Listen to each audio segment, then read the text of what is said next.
Huwag tayong masyadong ambisyoso. Huwag kang masyadong ambisyosa. Alamin natin kung saan tayo lulugar. Hindi pwedeng nagustuhan mo ang isang bagay, ay aasamin mo na ito agad-agad at gusto mo nang mapasayo. Halimbawa, bagong pasok ka pa lang sa trabaho, gusto mo na agad maging boss, gusto mo na agad maging manager. Hindi mo nga alam yung mga gampanit, responsibilidad ng isang pagiging boss.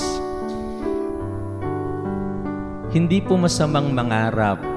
Mangarap na magkaroon ng mataas na sweldo, mangarap na makapagtapos ng pag-aaral, lalo tigit ang ating mga anak, ang ating mga apo, mangarap na mapaunlad ang ating maliit na hanap buhay, ang pangarap na manalo sa